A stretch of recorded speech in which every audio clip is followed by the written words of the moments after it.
everyone. Monday morning, 7:30. What a weekend. So you saw the video Saturday night. We nipped up to Caffeine and Machine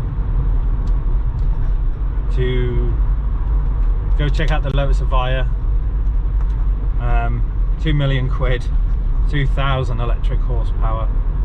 I arrived as fast as I could from getting the car ready and going. Chrissy boy was supposed to be coming with me, but he apparently ordered some takeaway and was chilling with the wife, so I decided I'd get out the 360, fill up the car and go for a blast. So I hope you enjoyed the footage. It's only the second time I've used it, so bear with. The camera shots and footage will get better.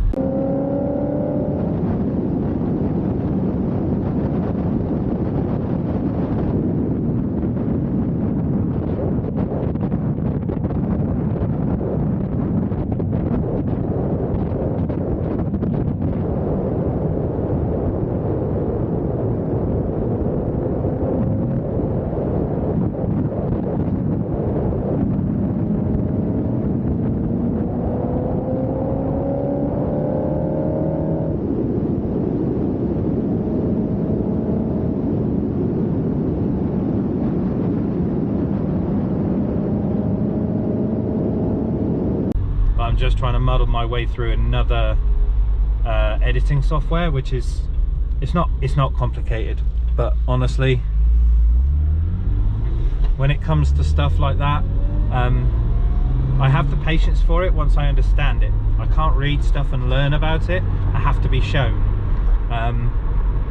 Just the way I work, I'm about as intelligent as a carrot when it comes to reading shit. I can't be bothered.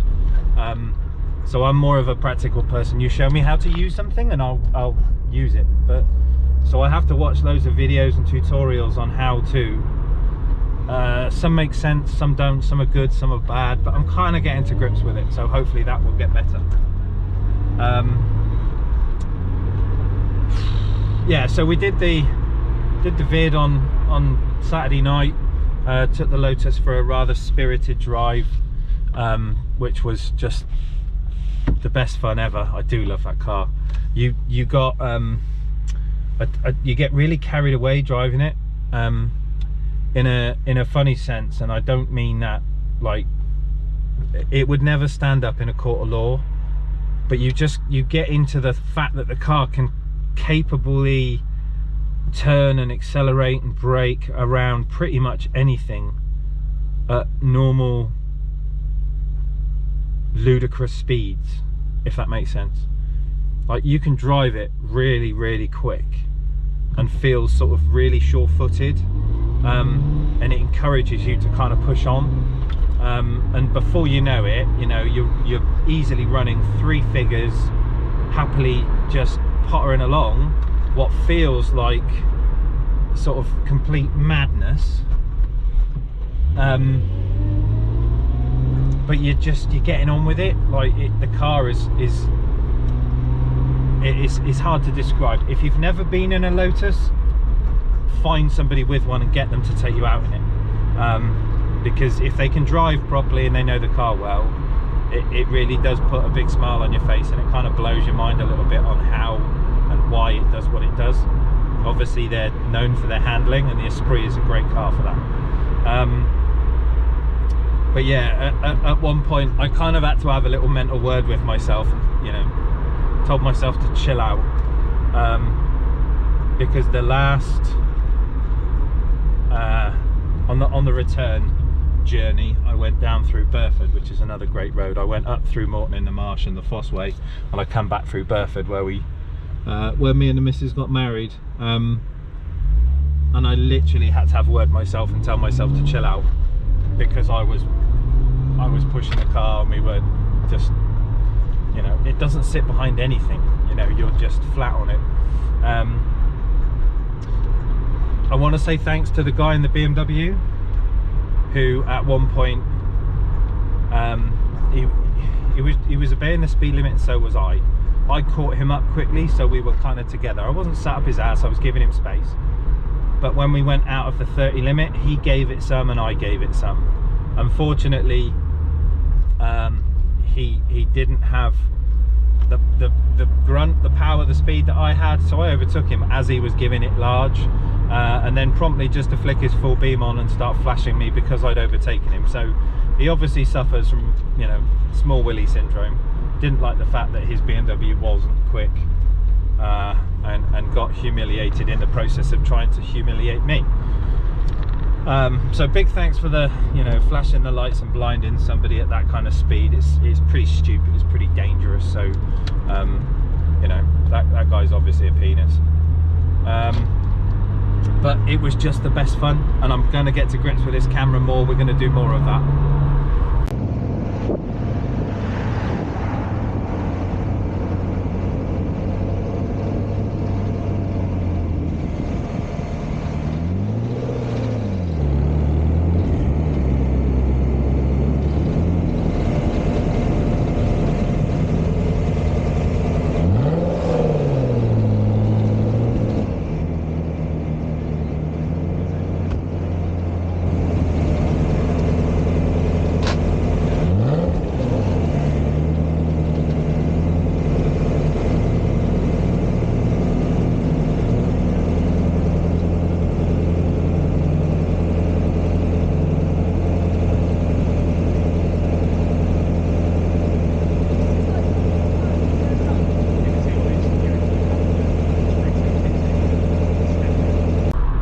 We've got a fairly norm-ski week, loads of stuff in, there's loads of work in, but nothing massive, nothing big. I'm on holiday next week, so I've learnt my lesson, and I always seem to book in big jobs right before my holiday, and I stress about getting the work completed well, not just completed well, and then I go on holiday, and then I kind of panic that I'm doing the whole, you know, shit, what if I forgot something, or did I do this right, and it plays on my head. So I've been very conscious over the last sort of year that any time I have a break, that week up to it, I do not book myself big jobs, because it always seems to happen, and then I get real paranoid on holiday that, you know, it's just, if you own your own business, you know, your mind never switches off. You are always thinking about stuff, and yeah, you don't have downtime if you're constantly thinking, crap, what have I done? So yeah, so a fairly normal week coming up, just some good jobs, some good stuff, but we won't be stressed out this week. And then I get a break, which has been a long time coming for me and wifey, because it's just been full on. COVID, I haven't stopped, obviously, it's just been break, you know, trying to get the work in, completing the work, doing everything. It's just been full on, so it will be nice to get away with the girls, and have a little break. But it's coffee and bacon time. Speak to you in a bit. So, as our battery is all, what, roughly 75% charged, here's our brand new Buffy's car, and it keeps on shutting off like it's a flat battery, but it's not.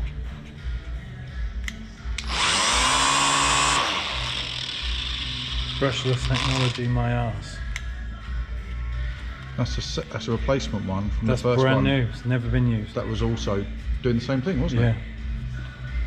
So Jody, Snap on. made in China. I know. What the fuck is this about?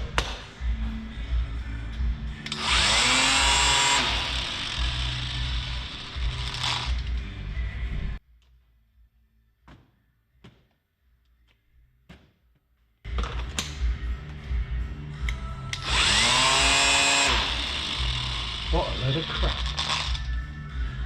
Got to say, the gearbox don't sound too healthy, does it? It's brand new. Yeah, but is it supposed to make that rattling, gurgling noise? It's brushless. Yeah, but brushless means it's not meant. All that means is it hasn't got a commutator with brushes. On the motor, yeah. Yeah, but it doesn't make any difference to gearboxes that makes a noise like that, does it? No.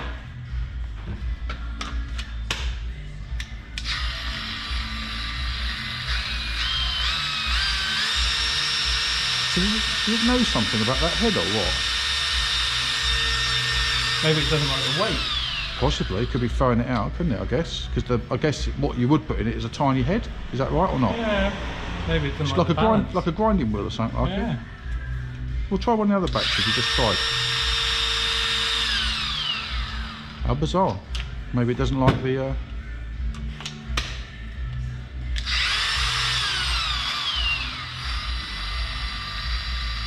But I would have thought if you go and then put a grinding head in that and put it against some steel to grind it, it'd give up, wouldn't it? Maybe it overspins. Maybe that thing causes it to spin up too quick, or so you can only grind dies with that. So next buffing tool. Okay, that's episode 1. And the entire, everyone in the hotel. Afternoon, everyone. How are we doing? A slow Monday. So I had one job, which was it was more of a diagnostic than anything else. There was an issue with the car. The radio had stopped working. It was a Vauxhall Corsa, a new one, but the radio had become locked up. So there was a visual but no sound. So all we had to do was basically reset the radio, the sound come back on. The woman was kind of laughing that it was so simple, but that's what knowledge means, isn't it? Is knowing what to do with a problem.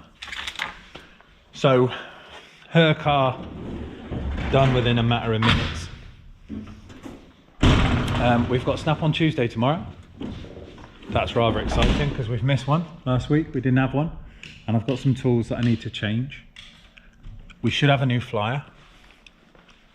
But today I've managed to get the old buffer out and I give the chaser kind of like a clean.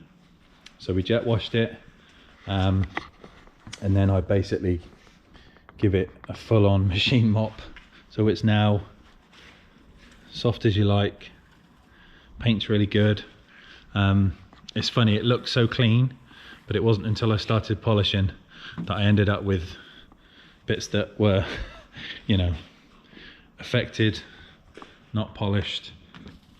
You know, like a mark in the paint where I'd sort of cut the paint back. But now there's no more shadows on any of it. It looks all lovely and crisp and white as it should have done. The dark bits that you can kind of see there, it's just a shadow from this racking. But yes, it's had a full-on gloss and a full-on polish today, and it's looking super shiny white 040. So that's been my task today, just cleaning up this thing, getting it looking special. But a Snap-on day tomorrow, so we shall talk more in the morning. We've got some work in. Chris will be down. He's been down today to come and see me. And we're giving back, obviously you saw earlier the die grinder again is turning off, and it just, yeah, it's weird. If it's supposed to be machining out metal, for some reason it doesn't even like a bit of pressure from a polishing pad. So we're gonna have to give that back because it's no use to me. So I'll see you bright and early in the morning. The boys are asleep tonight. See you then. You told me you had subscribed to ASC Audio and now you've missed an episode. No!